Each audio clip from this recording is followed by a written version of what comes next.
السلام عليكم شباب، شو اخباركم؟ ان شاء الله كله بخير. طبعا من اليوم انا معتزل عن الفكر، يعني اعتزل عن الفكر نهائيا، وما اقدمش محاضرات لي يمكن ارجع بعد فتره او ابقى معتزل. تنجون خلي كل شيء القدر. وحسابي ابن عزرائيل حطلته بسبب تجاوزات كم واحد من ابطال الشهرة يريدون اشهرهم. طبعا هاي بعد ما شارك كم واحد قاموا يطلبوا لي اكثر.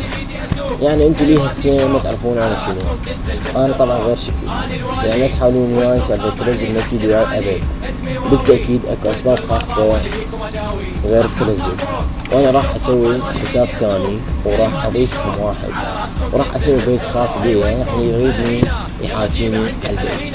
انا راح اكون متواصل بيه، فانا راح اغيب عنكم واخلي علاقتي بيني وبينكم عن طريق هذا البيج، ويعني تعرفون انجازاتي راح تكون موجودة على البيج. وبعد هذا يعني على القناة الخاصة، وراح اخلي شروحات تفيدكم، تسريع لاب، اتصال بي دي ام، اتصال عكسي، شروحات حماية اللابتوب، وشروحات راح اخليها. يعني راح تكون علاقتي بيني وبينكم على البيج هذا، واللي يحب يستفاد بي انا راح افيد هواي ناس بهذا البيج عن طريق شروحات وشغلات مفيدة لكم. وبالنهاية حاب اقول لكم شغلة، مهما كانت حمايتكم قوية سوف يتم دعسها من قبل ابن عزرائيل. فنقول بالنهاية باي شباب،